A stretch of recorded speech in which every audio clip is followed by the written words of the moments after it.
বিশিষ্ট সাবেক ক্রীড়া সংগঠক ও আধুনিক ক্রিকেটের রূপকার আরাফাত রহমান কোকোর দশম মৃত্যুবার্ষিকী উপলক্ষে অসহায় ও পথচারীদের মধ্যে খাদ্য বিতরণ অনুষ্ঠিত হয়েছে। 25শে জানুয়ারি রোজ শনিবার বাদ জোহর সিলেট কেন্দ্রীয় শহীদ মিনার প্রাঙ্গণে সিলেট মহানগর বিএনপির সাধারণ সম্পাদক ইমদাদ হোসেন চৌধুরীর উদ্যোগে অসহায় ও পথচারীদের মধ্যে খাদ্য বিতরণ করা হয়। এ সময় মহানগর বিএনপির অন্যান্য নেতৃবৃন্দরাও উপস্থিত ছিলেন। অসহায় দুস্থ পথচারীদের মধ্যে খাদ্য বিতরণ। আজকের এই খাদ্য বিতরণে উপস্থিত আছেন মহানগর বিএনপির সহসভাপতি আমির হোসেন, প্রথম যুগ্ম সাধারণ সম্পাদক নজিবুর রহমান নজিব, যুগ্ম সাধারণ সম্পাদক শামীম মজুমদার, রেজাউল করিম আলম, আফতার রশিদ চৌধুরী, সহসভাপতিদের মধ্যে আরেকজন সহসভাপতি মুফতি নেহাল উদ্দিন, সাংগঠনিক সম্পাদক জাকির হোসেন মজুমদার, রফিকুল ইসলাম রফিক, সম্পাদক মন্ডলীর সদস্যদের মধ্যে সবুর আহমদ, আব্দুল মনিম, তারেক আহমদ, সালেহ আহমদ গেদা এবং নির্বাহী কমিটির সদস্যদের মধ্যে পারভেজ আহমদ সহ ইতিমধ্যে আমাদের মধ্যে উপস্থিত হয়েছেন মহানগর বিএনপির সংগ্রামী প্রথম সহসভাপতি, সিলেট মেডিকেল বিশ্ববিদ্যালয়ের ফ্যাকাল্টির ডিন, প্রখ্যাত চিকিৎসক জনাব ডাক্তার নাজমুল ইসলাম সাহেব ইতিমধ্যে উপস্থিত আছেন। আমরা ওনাকে আজকের এই মহতী অনুষ্ঠানে উপস্থিত হওয়ার জন্য ধন্যবাদ জানাচ্ছি। প্রিয় উপস্থিতি, মরহুম আরাফাত রহমান কোকোর আজকে দশম মৃত্যুবার্ষিকীতে আমরা কেন্দ্রীয় শহীদ মিনারে অসহায় দুস্থদের মধ্যে খাদ্য বিতরণ করতে পেরেছি।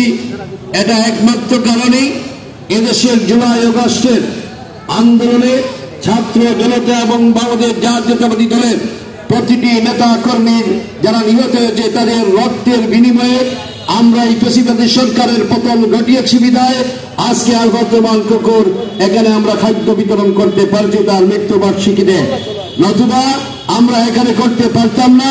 কারণ যে সরকারটি, যে শেখ হাসিনার যে জগদ্দল পাথরের মতো যে সরকার ছিল, সেই সরকার আমাদেরকে অতীতে কখনো উন্মুক্তভাবে কথা বলা, উন্মুক্তভাবে রাজনীতি করা, উন্মুক্তভাবে আমাদের অসহায় দুস্থ মানুষের পাশে দাঁড়ানোর পর্যন্ত অতীতে দেয়নি। আমরা আমাদের আরাফাত রহমান কোকোর যেই দিন গায়েবানা জানাজা করি, সেই গায়েবানা জানাজাও কিন্তু আমরা সংক্ষিপ্তভাবে করতে হয়েছে। এবং আমাদের আরাফাত রহমান কোকো যেখানে সমাধি করা হয়েছে, যেখানে তাকে কবর দেওয়া হয়েছিল, আসলে সেনাপ্রধানের সন্তান হিসাবে তাকে যেখানে দেওয়ার কথা সেখানে আমরা দিতে পারিনি। এই ফ্যাসিবাদী সরকার এমন ভাবে দেশকে পরিচালিত করেছিল, আজকে যারা এখানে আমার সম্মুখে যে অসহায় দুস্থরা আছেন তারাও কিন্তু রীতিমতো একটি হাফ কেজি চাল ডাল কিনতে পারেনি। আজকে এখানে আমরা আমাদের আরাফাত রহমান কোকোর মৃত্যুবার্ষিকীতে আমরা এখানে অসহায় দুস্থদের মধ্যে খাদ্য বিতরণ করছি। এখানে বক্তব্য দেওয়ার কিছু নেই, একমাত্র আল্লাহ পাকের কাছে আমরা দোয়া করি আমাদের এই প্রিয় সকলের স্নেহের নেতা আরাফাত রহমান কোকোকে আল্লাহ পাক যেন জান্নাতুল ফেরদৌস দান করেন।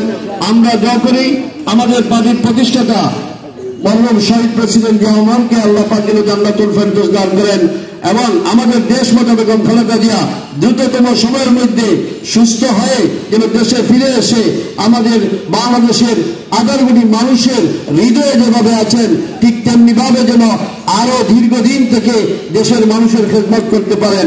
আমরা আজকে দোয়া করব আমাদের পার্টির ভারপ্রাপ্ত চেয়ারম্যান জনাব তারেক রহমান, যার নির্দেশনায় দীর্ঘ 16 বছর আমাদের বাংলাদেশ জাতীয়তাবাদী দলের নেতা কর্মীরা রাজপথে এই ফ্যাসিবাদী সরকারের বিরুদ্ধে আন্দোলন করেছে এবং আন্দোলন করেছিল এই দেশের মানুষের ভোটের অধিকার প্রতিষ্ঠিত করা।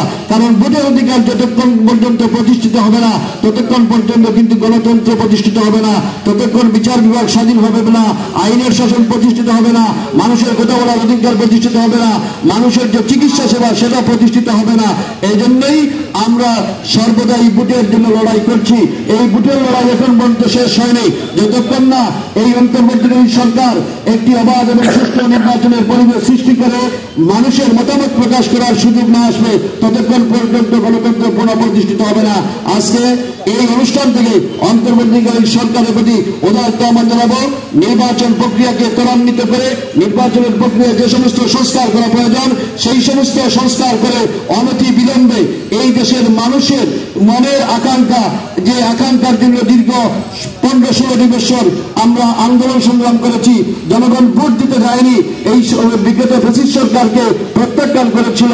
আমরা আশা রাখি অনতি বিলম্বে একটি সুন্দর পরিবেশ সৃষ্টি করে এবং নির্বাচনী সংস্কার করে নির্বাচন দিবেন এই আশা প্রত্যাশা রেখে, এবং আমরা যারা উপস্থিত হয়েছি এবং আজকে অসহায় দুস্থ যারা উপস্থিত হয়ে আমাদের এই মরহুম আরাফাত রহমান কুকুর যে খাদ্য বিতরণ অনুষ্ঠানে এসেছেন যারা, তাদেরকে আমরা যেন এইটা সুন্দরভাবে পরিবেশন করতে পারি সেই আশা প্রত্যাশা রেখে সকলকে ধন্যবাদ জানিয়ে আমার বক্তব্য শেষ করছি। আল্লাহ হাফেজ। বাংলাদেশ জিন্দাবাদ, বাংলাদেশ জাতীয় জিন্দাবাদ, শহীদ অমর হক, দেশের বেগম খালেদা জিয়া জিন্দাবাদ, জিন্দাবাদ। আসসালামু আলাইকুম।